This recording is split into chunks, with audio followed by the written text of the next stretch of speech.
नमस्कार मंडळी, तुमचं सगळ्यांचं स्वागत आहे आजच्या आपल्या आणखीन एका नवीन रेसिपीमध्ये। सध्या आपण आषाढी एकादशी स्पेशल मस्त मस्त उपवासाच्या रेसिपीज पाहतो। तर त्याच्यामध्येच आज मी तुम्हाला साबुदाण्याचं थालीपीठ दाखवणार आहे। हे थालीपीठ करताना बऱ्याचदा असं होतं ना की तव्यावरती गेल्यानंतर पलटताना ते तुटतं। तर तसं होऊ नये याच्यासाठी काय केलं पाहिजे हे मी आजच्या व्हिडिओमध्ये तुमच्याबरोबर शेअर करणार आहे, ज्यामुळे तुमचे थालीपीठ इथून पुढे अगदी परफेक्ट अशा पद्धतीचे होतील। चला तर मग रेसिपीला सुरुवात करूयात।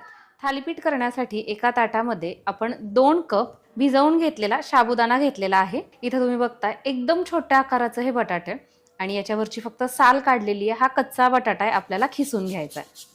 याच्यामुळे काय होतं, आपलं जे थालीपीठ आहे ना ते थोडंसं खुसखुशीत होण्यासाठी मदत होते। आणि आता कच्च्या बटाट्यानंतर इथं आपण एक उकडलेला बटाटा घेतलेला आहे। कच्च्या बटाट्यापेक्षा हा उकडलेला बटाटा आकारानं मोठा आहे। हा देखील एकच घेतलेला आहे, वरची साल काढली आहे आणि आता आपण हा खिसून घेतोय। म्हणजेच कच्चा आणि उकडलेला अशा दोन्ही पद्धतीचे बटाटे आपल्याला या थालीपीठासाठी वापरायचे आहेत। आता याच्यामध्ये तुम्ही हिरवी मिरची सुद्धा मिक्सरला फिरवून टाकू शकता किंवा चिली फ्लेक्स टाकू शकता। इथं मी बिना लसणाची ही उपवासाची लाल चटणी घेतलेली आहे, चवीनुसार टाकून घ्यायची आहे। त्यानंतर ओबडधोबड अशा पद्धतीने बारीक करून घेतलेलं हे शेंगदाण्याचं कूट तुम्ही भाजलेले किंवा कच्चे कोणत्याही प्रकारचे घेऊ शकता। साधारण आपल्याला पाव कप म्हणजे 4 मोठे चमचे हे कूट घ्यायचं आहे। यामध्येच आपण अर्धा मोठा चमचा हा लिंबाचा रस टाकून घेतोय। याच्या ऐवजी तुम्ही दही सुद्धा वापरू शकता। जर दही वापरलं तर 2 मोठे चमचे घट्टसर असं दही वापरायचं, म्हणजे ते आपलं जे मिश्रण आहे ते जास्त पातळसर होत नाही। त्यानंतर आपण चवीनुसार मीठ टाकून घेतोय। जर तुम्ही उपवासाला जिरं खात असताल तर याच्यामध्ये जिरं टाकलं तरीही चालेल। सोबतच याच्यामध्ये आपण पाव चमचा जिरं टाकून घेतोय। जर तुम्ही उपवासाला खात नसताल तर स्किप केलं तरीही चालेल। आता काय करायचंय, आपल्याला हे व्यवस्थित असं मळून घ्यायचंय। पाण्याची वगैरे आवश्यकता अजिबात लागत नाही, कारण की अर्थातच आपण याच्यामध्ये उकडलेला पण बटाटा टाकलेला आहे, साबुदाणा सुद्धा भिजलेला आहे, त्याच्यामुळे ते व्यवस्थित असं मळलं जातं। आणि हे मळत असताना पण आहे ना खूप जास्त हलक्या हाताने आपल्याला अर्थातच ते मळायचं नाहीये। थोडंसं असं त्याला प्रेस करून किंवा दाबून मळायचंय, म्हणजे काय होतं, ते साबुदाणा पण अर्धवट असा तुटला जातो की जेणेकरून त्याला चिकनाई येते आणि आपले जे थालीपीठ आहेत ते तव्यावर गेल्यानंतर तुटत नाहीत। तर इथं आता अशा पद्धतीनं आपण हे मळून घेतलेलं आहे।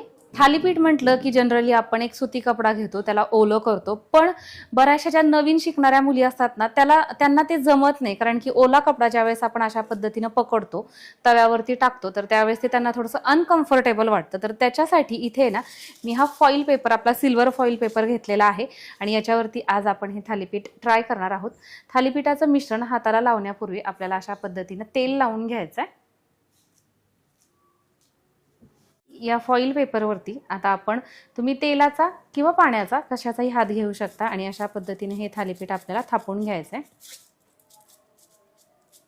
आता अर्थातच हे थालीपीठ आज मी असं छोटंसं थोडंसं नाजूक अशा पद्धतीचं करणार आहे। तुम्हाला जेवढा आकार याचा मोठा हवा आहे तशा पद्धतीने हे करू शकता।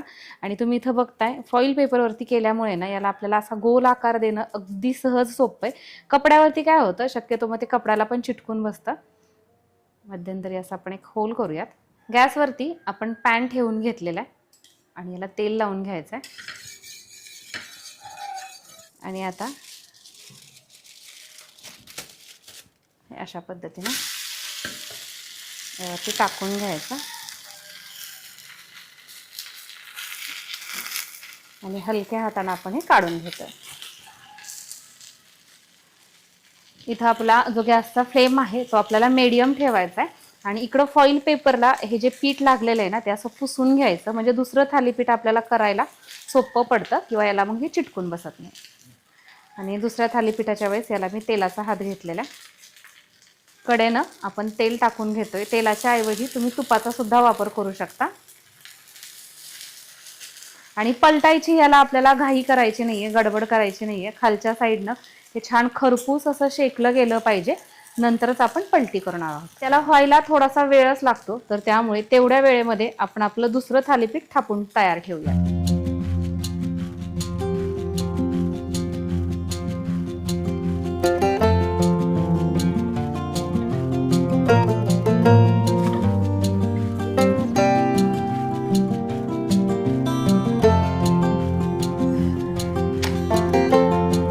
बघताय दोन्ही बाजूने ना आपण छान अशा पद्धतीने हे भाजून घेतलेलं आहे। आणि हे थालीपीठ भाजताना खूप जास्त गडबड करायची नाही। गॅसचा फ्लेम आपल्याला मीडियम टू लोच ठेवायचा आहे। सुरुवातीला अर्थातच आपण तवा चांगलाच गरम करून घेतोच, त्यामुळे परत हाय फ्लेम करायचा नाही, नाहीतर काय होतं वरच्या साईडने हे पटकन करपून जातं आणि आतमध्ये मात्र असं कच्चं कच्चं वाटतं। आतमध्ये पर्यंत ते वाफवलं गेलं पाहिजे। आपलं हे थालीपीठ तयार झालेले काढून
हे थालीपीठ परफेक्ट होण्यासाठी महत्त्वाच्या 2 ते 3 गोष्टी मी तुमच्याबरोबर शेअर करते।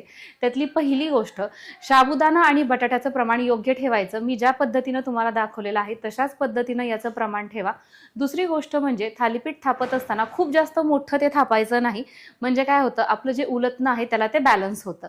आणि तिसरी आणि महत्त्वाची गोष्ट म्हणजे खालच्या बाजूनं ते व्यवस्थित शेकल्याशिवाय त्याची बाजू पलटी करायची नाही। बऱ्याचदा आपण गडबड करतो, आपल्याला असं वाटतं की ते पटकन व्हावं, पण साबुदाण्याचं थालीपीठ होण्यासाठी मंद आचेवरतीच आपल्याला ते एका साईडनं पूर्णपणे व्यवस्थित भाजण्याची वाट बघावी लागते आणि नंतरच ते पलटी करावं लागतं। तर इथे तुम्ही बघताय छान मस्त मौसूद असे आपले हे थालीपीठ झालेले आहेत आणि एकही थालीपीठ तुटलेलं नाहीये पलटताना।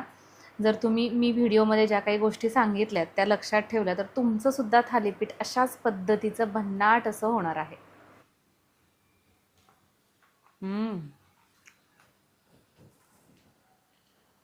खरं सांगू का, अप्रतिम अशा पद्धतीचं झालेलं हे कसं झालंय ना, हे तुम्हाला मला शब्दात सांगता येत नाही।